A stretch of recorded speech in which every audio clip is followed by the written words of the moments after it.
இன்னொன்னு சார், இது ரொம்ப ஒரு ஜனரஞ்சகமான கேள்வி, எல்லார் மனசுலயும் இருக்கு.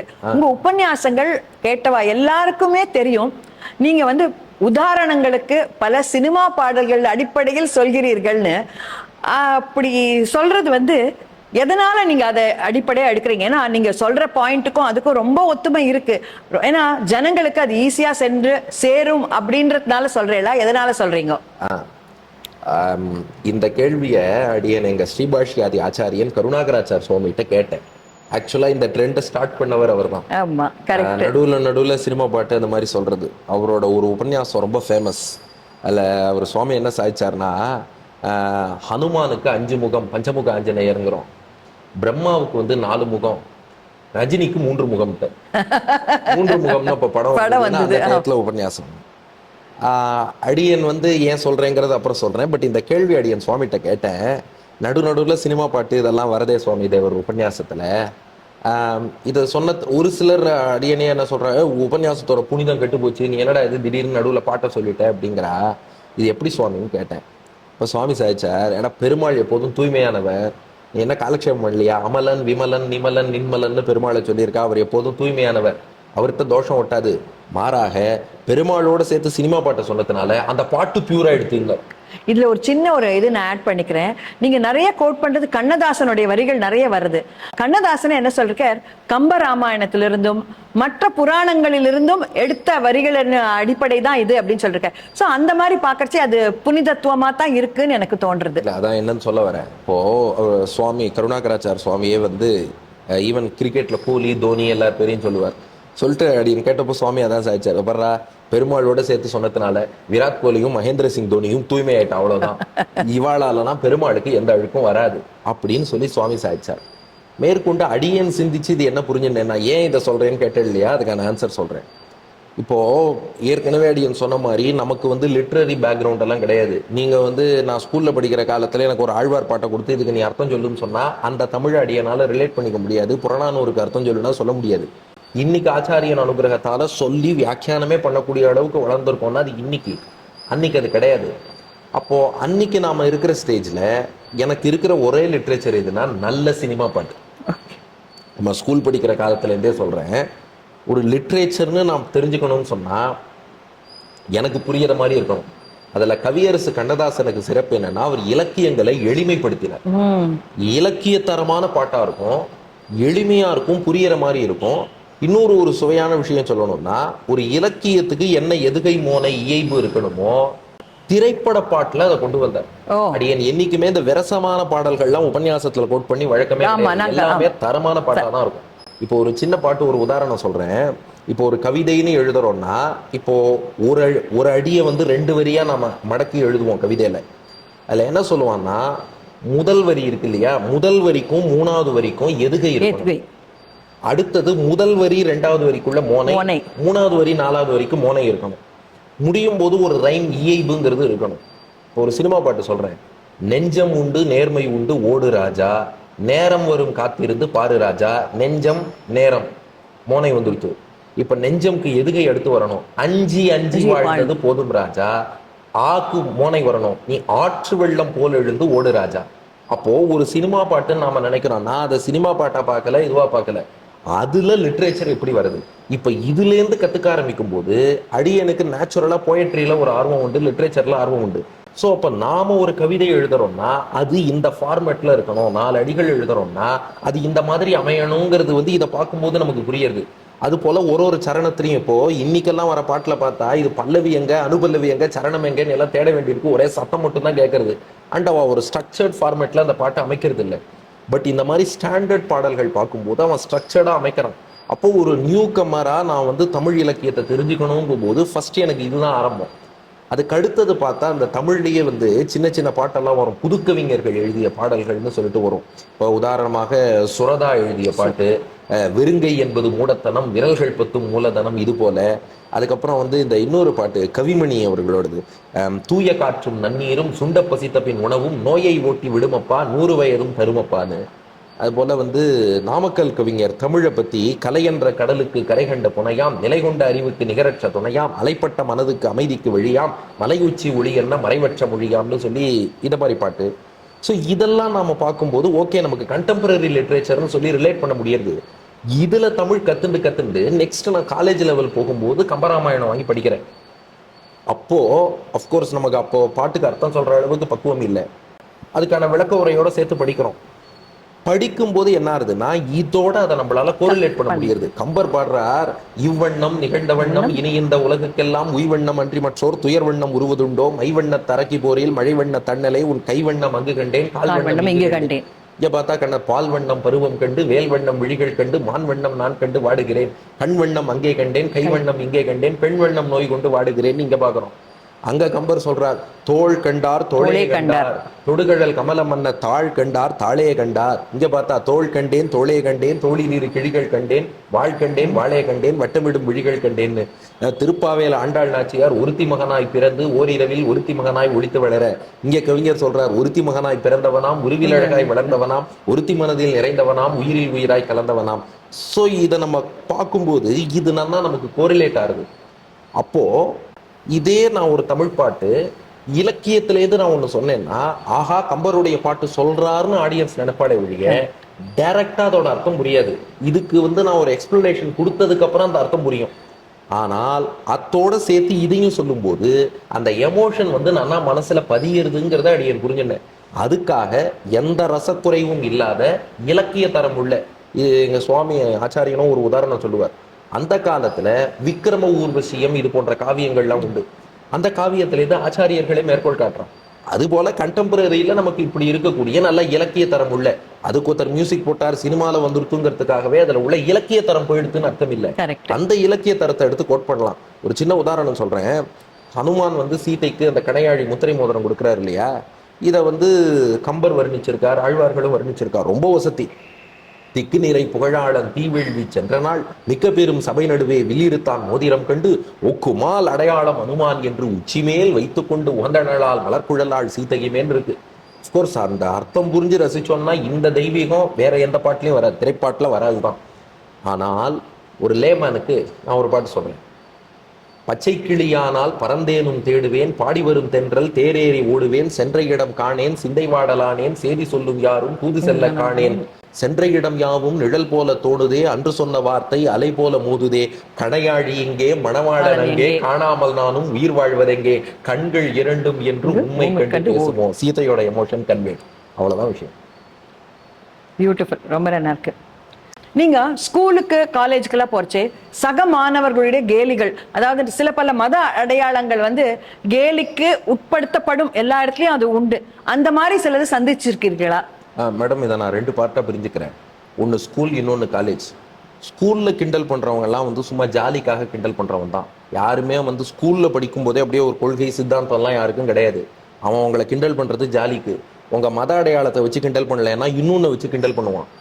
டு சே ஒன் எக்ஸாம்பிள், அடியன் ஸ்கூல்ல படிக்கிற வரைக்கும் ஸ்பிரிச்சுவாலிட்டியில எனக்கு எந்த ஒரு அறிமுகமுமே கிடையாது. முன்னாடியே சொல்லிட்டேன், எங்க ஃபேமிலி எங்க பேரண்ட்ஸ் எல்லாம் பேங்க் எம்ப்ளாயீஸ், சாதாரணமா வாழ்ந்திருந்த குடும்பம். அப்படியே வெளியில போகணும்னா ஊட்டி கொடைக்கானல் போகலாமான்னு யோசிக்கிற மாதிரி ஃபேமிலி தானே ஒழிய, அப்படி அதுக்கப்புறம் நமக்கு டிரான்ஸ்ஃபர்மேஷனுங்கிறது வேற. அதுக்கு முன்னாடி சொல்றேன். அதனால நாம நார்மலா எல்லாரையும் எப்படி போறானோ அப்படிதான் அடியனும் போனேன். ஆனாலும் கிண்டல் பண்ணான். ஸ்கூல்ல படிக்கும் போது குண்டா இருந்தேன், எனக்கு யானைன்னு பேர் வச்சான். அதனால நீங்க இவன் கிண்டல் பண்றாங்கிறதுக்காக எல்லாம் பயந்துட்டு இருந்தா வாழ்க்கையில ஒண்ணுமே பண்ண முடியாது. ஸ்கூல்ல இருக்கிறவன் கிண்டல் பண்றவன் இல்லைன்னா இன்னொன்னு, நான் என் ஃப்ரெண்டுக்கு பல்லின்னு பேர் வச்சேன், அவன் எனக்கு யானைன்னு கூப்பிட்டான். இதெல்லாம் ஸ்கூல்ல கிண்டல் பண்றது அப்சல்யூட்லி அவாவா ஒரு ஜாலி என்ஜாய்மெண்ட் இல்ல. நான் உருவ கேலி மட்டும் சொல்லல, மத அடையாளங்களை வைத்து கிண்டல் பண்ணுவது. அது இருந்தா அதை வச்சு பண்ணுவான், அது இல்லைன்னா இன்னொன்னு வச்சு பண்ணுவான். உங்களுக்கு உருவ கேலி பண்ணுவான், ஆக்ஷன் வச்சு பண்ணுவான். சில பேர் டாட்டூ குத்தின்னு வரான், அதை வச்சே கிண்டல் பண்ணுவானே. சரி, நீங்க மத அடையாளம்னு சொல்றேன். ஸ்கூல்ல எவ்வளவு பேர் டாட்டூ குத்தின்னு போறான். ஸ்கூல்ல டாட்டூ போடாதேங்கிறான், மறைச்சு வச்சு டாட்டூ போட்டுன்னு போறவன் இருக்கான். அந்த டாட்டூவை பெருமையா காட்டிக்கிறவனும் இருக்கான், அதை வச்சு கிண்டல் பண்றவனும் இருக்கான். கிண்டல் பண்றதுங்கிறது ஃபர்ஸ்ட் திங் ஸ்கூல்ல எல்லாரும் பண்ணுவான். செகண்ட் திங், அவன் கிண்டல் பண்றாங்கிறதுக்காக நீங்க மாத்துறதுன்னா எல்லாத்தையும் மாத்திட்டே ஆகணும். நீங்க அடுத்தடுத்து மாத்திக்கவும் கிண்டல் பண்ணுவான். மூணாவது, உங்களுக்கு எவ்வளவு மன உறுதி இருக்கு. அவன் கிண்டல் பண்றதை நீங்க ரொம்ப பெருசா எடுத்துட்டா அவன் மேல மேல பண்ணுவான். அவன் எவ்வளவு கிண்டல் பண்ணாலும் இதை என்ன அஃபெக்ட் பண்ண போறது இல்லை, நான் பாட்டுக்கு என் ரூட்ல போறேன்னு சொல்லிட்டா, ஸ்கூல் லெவலுக்கு சொல்றேன், காலேஜ் லெவலுக்கு நான் அடுத்து சொல்றேன், நீ என்ன வேணாலும் பண்ணிட்டு போ, இதை பத்தி நான் கவலைப்பட போறது இல்லைன்னு நீங்க 2 நாள் 3 நாள் லைட்டா எடுத்துட்டா ஸ்கூல் லெவல்ல கிண்டல் பண்றவன் அதுக்கு மேல பண்ணவே மாட்டான். ஏன்னா அவன் அடுத்த டாபிக் போயிடுவான். அவனுக்கு தேவை என்ன? ஜாய், அந்த நேரத்துக்கு சந்தோஷம். அந்த சந்தோஷம் எப்போ வரும்? கிண்டல் பண்றதை பார்த்து நீங்க டவுன் ஆனா வரும். நீங்க டவுன் ஆகலைன்னா அவனுக்கு அந்த ஹாப்பினஸ் கிடைக்கல. ஸோ அவன் அடுத்த ஆளை கிண்டல் பண்ண போயிடுவான், இல்ல உங்களையே வேற ஒரு மேட்டர் வச்சு கிண்டல் பண்ண போயிடுவான். அவ்வளவுதான். ஸ்கூல்ல கிண்டல்ங்கிறது ரொம்ப சகஜம். பட் என் லைஃப்ல என்னாச்சுன்னா, நம்ம ஸ்கூல்ல ஆன்மீகம் இந்த சைடே கிடையாது. ஆனாலும் கூட ஒரு சிலர் எனக்கு கிண்டல் பண்ணாங்க, நீங்க உருவகேலிங்கிறீர்கள். அப்படி மட்டும் இல்லை, சும்மா உங்களை ஏதாவது ஒன்று பண்ண சொல்றது. ஆஹா, நீ இதை செய்யறத நான் பார்த்து ரசிக்கிறேங்கிறது. ரசிக்கிறேங்கிற பேர்ல அவன் 4 பேர் அவனுக்குள்ள சிரிச்சு கிண்டல் பண்ணிப்பான். சும்மா அவனை கூப்பிட்டு பாட்டு பாடுமா, நீ எவ்வளவு நல்லா பாடுறா பாடுமா. நமக்கு நேரம் ஆகான்னு சிரிப்பான். அவனுக்குள்ள போய் பத்திய எப்படி பாடினா பத்திய அப்படின்னு சொல்லி அவனுக்குள்ளே அவனை பாட வச்சோம் பாருன்னு கிண்டல் பண்ணுவான். எத்தனையோ பேரை அடியனே ஃப்ரெண்டுன்னு நம்பி நான் வந்து +1 போகும்போது அவன் வேற குரூப் எடுத்துட்டான். நான் சொன்னேன், என்னடா இது, நம்ம 2 பேரும் ஒண்ணா இருந்தோம், என்னை விட்டு நீ வேற குரூப் போயிட்டியே அப்படின்ட்டு. லஞ்ச் டயத்துலலாம் அவன் எந்த கிளாஸ்ல இருக்கானோ அங்கே போய் உட்காந்து அவனோட பேசிட்டு இருந்தேன். 1 மாசம் கழிச்சு தான் புரிஞ்சுது நான் அழையா விருந்தாளியா போயிட்டு இருக்கேன், இவன் ஒன்றும் நம்மளை பெருசா கண்டுக்கலைங்கிறது அப்புறம் புரிஞ்சுது.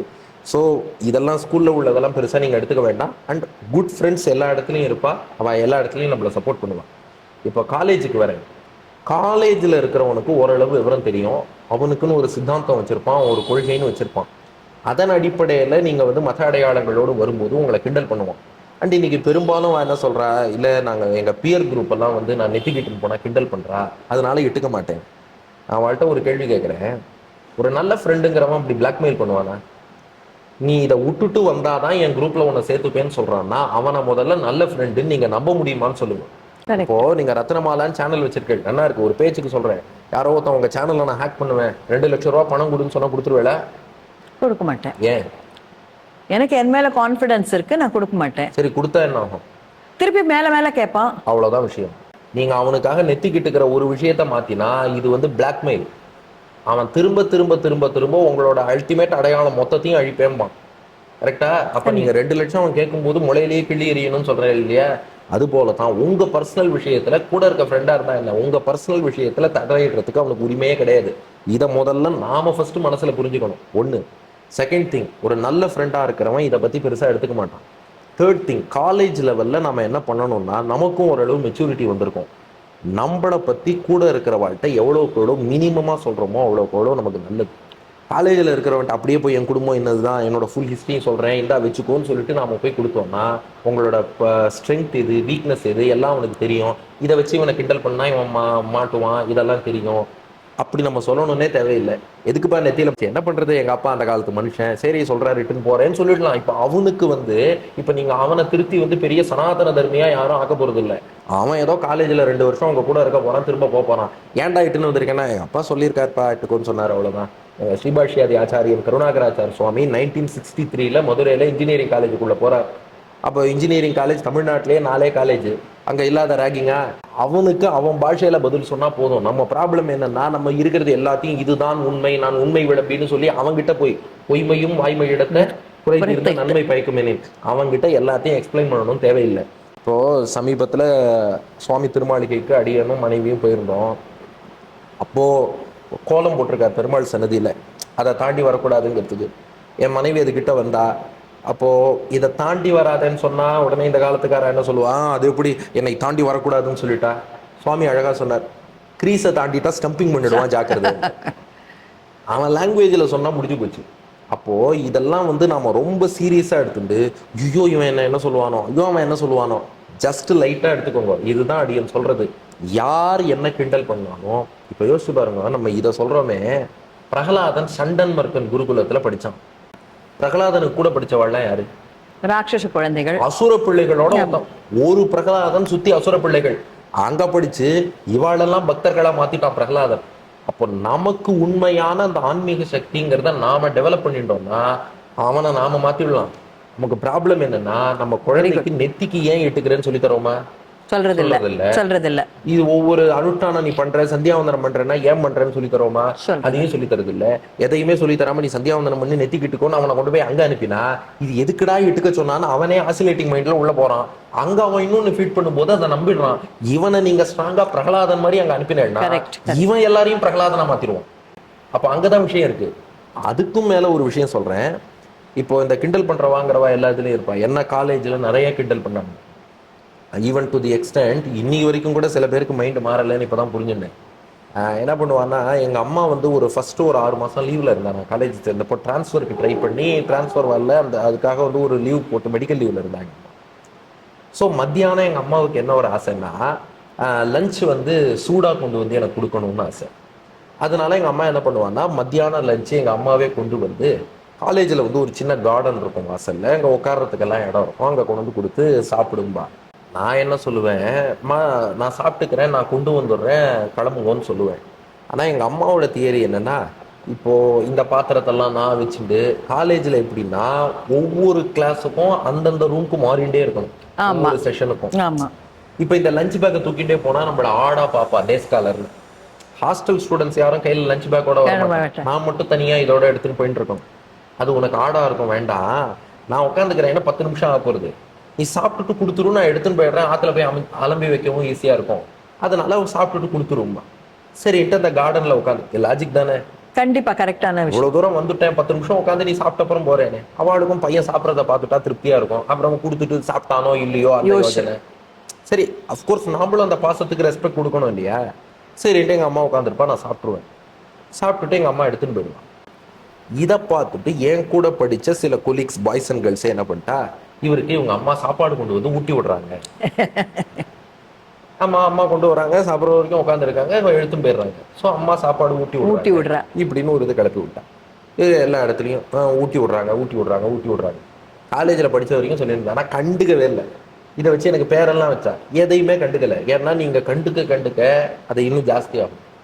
எதா பண்ணிட்டு போங்கடா, நீங்கள் என்ன கிண்டல் பண்ணுறியா, பண்ணிட்டு போய், இது இல்லைன்னா நீ இன்னொன்று வச்சு கிண்டல் பண்ண போற, அவனுக்கு தேவை என்ஜாய்மெண்ட், பண்ணிட்டு போ, அவ்வளோதான், விட்டுட்டு போயிடுது. என்னாச்சுன்னா, இப்போ சமீபத்தில் அயோத்தியா மண்டபத்தில் உபன்யாசம் பண்ணேன். எப்போ நான் சொன்னது வந்து 2007 மெடிக்கல் காலேஜில் ஜாயின் பண்ணப்போ நடந்த சம்பவம். இப்போ 2025 18 வருஷம் ஆயிடுச்சு. அயோத்தியா மண்டபத்தில் உபன்யாசம் பண்ணேன். அங்கே ஒருத்தர் வந்தார். வந்து என்கிட்ட சொன்னார், இது மாதிரி உங்கள் கூட படித்த இன்னார் டாக்டர், நான் அவங்களோட ரிலேட்டிவ், உங்களை பற்றி எல்லாம் சொன்னா உங்கள் அம்மா சாப்பாடு கொண்டு வந்து ஊட்டி விடுவாங்க. எவ்வளோ வருஷம் கழிச்சு அது வருது திருப்பி. அதனால கிண்டல், இப்போ இந்த கிண்டலுக்கெல்லாம் நான் பயந்தேன்னா நான் வந்து டிவி முன்னாடி சொல்லிட்டு இருப்பேன்னா, இல்லை வந்து இதுக்கு நான் யோசிச்சேன்னா எங்கேயாவது நான் வெளியில் போக முடியுமா சொல்லுங்க. அதனால கிண்டல் பண்ணுறதுங்கிறதெல்லாம் எல்லா இடத்துலையும் இருக்கு. It is part and parcel of life. உங்க நெத்திக்கிட்டுக்கிறத பார்த்து கிண்டல் பண்றவன் நாளைக்கு இன்னொன்னு பார்த்து கிண்டல் பண்ண மாட்டாங்கிறதுக்கு என்ன உத்தரவாகும்? ஆனா ஒண்ணு நான் அஷ்யூர் பண்றேன், நீங்க லைஃப்ல பெருசா அச்சீவ் பண்ணுங்க, எவன் கிண்டல் பண்ணானோ கிண்டல் பண்ண அத்தனை பேரும் ஆட்டோகிராஃப் கேட்டுன்னு உங்கள்கிட்ட வந்து நிற்பான். கிண்டல் பண்றவாளுக்கு பதில் சொல்றதுக்கு நம்ம ரத்னமாலா நேயர்கள், நிறைய குழந்தைகள், இளைஞர்கள்லாம் உங்க சேனல் பாக்குறா, அவர்களுக்காக சொல்றேன், எனக்கு இதை சொல்றதுக்கு தார்மீக உரிமை இருக்குங்கிற தைரியத்துல சொல்றேன். லைஃப்ல நாம பெருசா சாதிக்கணும். கிண்டல் பண்றானா, அவன் கிண்டல் பண்ற ஒவ்வொரு கிண்டலையும் ஒரு படிக்கல்லாம் வச்சுக்கோங்க. வச்சுட்டு நீங்க மேல மேல ஏறி பெரிய ஆளா வந்து சாதிச்சு காட்டுங்க. நீங்க கிண்டலுக்கெல்லாம் வார்த்தையில பதில் சொல்லி எந்த யூஸும் இல்லை. வார்த்தையில பதில் சொன்னா அதிகமா தான் கிண்டல் பண்ணுவான். சைலண்டா இருங்கோ. மனசுல கூட வச்சுக்கணும்னு தேவையில்லை. இஃப் அட் ஆல் அது உங்களுக்கு ஒரு உறுதி கொடுக்கும்னா படிக்கெல்லாம் மனசுல வச்சுக்கோங்க. மேல மேல மேல முன்னேறி வாங்கோ. எவன் கிண்டல் பண்ணான், இன்னைக்கு நான் சொல்றேன், என்ன ஸ்கூல்ல கிண்டல் பண்ணவன், காலேஜ்ல கிண்டல் பண்ணவன், அத்தனை பேரும் என் கூட ஒரு செல்ஃபி எடுத்துக்கிட்டோமான்னு கேட்கறான். என்ன கிண்டல் பண்ண ஒருத்தர் வந்து எனக்கு குழந்தை பிறந்திருக்கு, என் குழந்தைக்கு நீங்க ஒரு நல்ல பேர் சொல்லுங்கன்னு கேட்கிறார். என்னை கிண்டல் பண்ண ஒருத்தர் வந்து, சார் எங்கள் ரிலேட்டிவ் ஒருத்தர் உங்கள் ப்ரோக்ராமுக்கு வரணுமா சார், கொஞ்சம் அவருக்கு முன்னாடி ஏதாவது ஒரு டிக்கெட் சீட் ஏதாவது வாங்கி கொடுங்கன்னு சொல்லிட்டு கேட்குறாரு. நாம வாழ்க்கையில் பெருசாக அச்சீவ் பண்ணோம்னா கிண்டல் பண்ண அத்தனை பேரும் நாளைக்கு நம்மளை தேடி வருவான். அவன் அப்போ நம்மளை பார்த்து சொல்லியிருப்பான், பார் நீ இது பண்ணலன்னா நீ எனக்கு ஃப்ரெண்டே கிடையாது, நான் உன்னோட பேச மாட்டேன் அப்படி மிரட்டினவெல்லாம் நாம அவன்கிட்ட பேச மாட்டோமான்னு ஏங்குற அளவுக்கு வருவான். அப்போ அதுக்கு சிறந்த வழி என்னன்னா, அகாடமிக்ஸில் சாதிங்க. உங்களோட வாழ்க்கையில் என்ன உங்கள் சொந்த திறமையோ அந்த திறமையை டெவலப் பண்ணுங்க. டெவலப் பண்ணிட்டு வாழ்க்கையில் பெரிய ஆளாக வாங்க. கிண்டலுக்கும் கிரிட்டிசிசம்க்கும் கொடுக்கக்கூடிய சிறந்த பதில் என்னன்னா நம்முடைய அச்சீவ்மெண்ட்ஸ் தான். அந்த அச்சீவ்மெண்ட் மட்டும். அப்போ இது ஒன்னொன்னையும் மனதில் வைத்துக் கொள்ளுங்கள். உங்களை யார் கிண்டல் பண்றாளோ, யார் கேலி பண்றாளோ, ஏன் நெத்திக்கிட்டு வாழ்க்கையில நல்ல மார்க் வாங்க முடியாதா, நெத்திக்கிட்டு சாதிக்க முடியாதா, அவரவர் திலகம். அது திருமண்ணோ திருநீரோ திலகமோ, தைரியமா இட்டுப்போம். வாழ்க்கையில பெரிய பொசிஷனுக்கு வருவோம். இதே அடியன் வந்து காலேஜ்ல போனப்போ நெத்திக்கிட்டுனப்போ அவ்வளவு பேர் கிண்டல் பண்ணான். கவர்மெண்ட்ல டாக்டரா ஜாயின் பண்ணேன். அப்போ கொஞ்ச நாள் கவர்மெண்ட் சர்வீஸ்ல இருந்தேன். கவர்மெண்ட் டாக்டரா போய் அங்க ஹாஸ்பிட்டல்ல என்னுடைய சேர்ல இதே திருமணோட இதே அகலத்தோட போய் உட்கார்ந்தேன். ஒருத்தர் கேள்வி கேட்கல. என்ன காரணம்? நீங்க ஹையர் பொசிஷன், அவ்வளவுதான். அப்ப நீங்க பெரிய ஆளா ஆயிட்டா உங்களை பார்த்து யாரும் கிண்டல் பண்ண முடியாது. இப்போ ஈவன் சிகை வச்சுக்கிறதுக்கே எங்க சுவாமி சொல்லுவார், நீ ஏன் சிகை குடுமின்னு சொன்னா கிண்டல் பண்ணுவான், நீ சொல்லு நான் பாஃப் வச்சுருக்கேன், தோனி ஹேர் ஸ்டைல், அந்த கால தோனி ஹேர் ஸ்டைல் சொல்லி அவனுக்கு எந்த லாங்குவேஜ்லயோ சொல்லிட்டு போயிட்டே இரு. ஆனா அச்சீவ் பண்ணிட்டோம்னா அவன் நம்மளை தேடி வருவான். துருவன் இருக்கானே, அப்பா மடியில உட்காரணும்னு போனான், அவன் சித்தி சுருச்சி வந்து அவனை உட்காரக்கூடாதுன்னு தள்ளிடுறான். இவன் காட்டுக்கு போய் பெருமாளை குறித்து தபஸ் பண்ணி துருவ பதவியின் பதவியோட வந்தான். அந்த சித்தி சுருச்சி முதல் ஆரத்தி எடுத்து அவனை வரவேற்றான். அந்த மாதிரி நம்ம மாத்திடுவோம்.